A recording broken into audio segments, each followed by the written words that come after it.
Let's talk about how we can assume that attitude that we need to assume in order to have a wish that we desire fulfilled.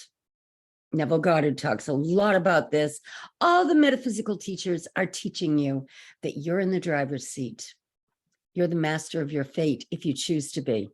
You just need to know how you can be that. Because until the light goes on and you wake up and realize that you're in the driver's seat and you are a child of God working with this higher intelligence, and you came here for a purpose, you came here to do something amazing. It could be anything. We all have different talents, but once you understand that using your talents and abilities will give you more and more in this life. You know, it says in the Bible, if you don't use that talent that you were given, you're diminished. You get less and less. So you want to develop whatever talents you have and use them in a positive way. And if you're using your talents to somehow spread more light to mankind, help the planet, help the people in the world in your own unique way, you will get all the help you need. You won't worry about whether or not you're going to be okay in the future. You'll stop worrying about it because you'll be living in the now, understanding that the now is all you really have. And the attitude and the assumptions that you experience in the now, if you can control that, even when something negative comes along, if you can change your mood and change the way you feel about it, you are actually living in heaven, because that's what the kingdom of heaven really is. It's not a location, it's a state of mind. So when you have that ability to shift your thought and tell yourself, no matter what, I refuse to react, I refuse to buy into this, I refuse, I am happy, I am complete, I am whole, and I have the power to transform anything in my environment that is not to my liking. Then you overcome the law of accidents, the law of contagion. Some people can control the weather. You can do amazing things when you are in that unity. I am at peace. I'm connected to my higher self, oneness feeling. You can do amazing things, but you have to work at it. Read the books, study the teachers, study the mystics that have been there, done that. There's a reason they wrote books. There's a reason they teach, because they want other people to learn the big, amazing aha moments that they've had, because it's so profound once you wake up and you realize you don't have to suffer. And we see so much suffering on this planet, but it's not necessary.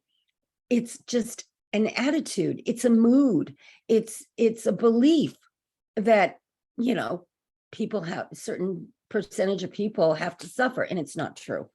So when you create in your consciousness the attitudes and the moods that you prefer to be in, as opposed to what other people are trying to tell you you should be thinking or being, you're in the driver's seat.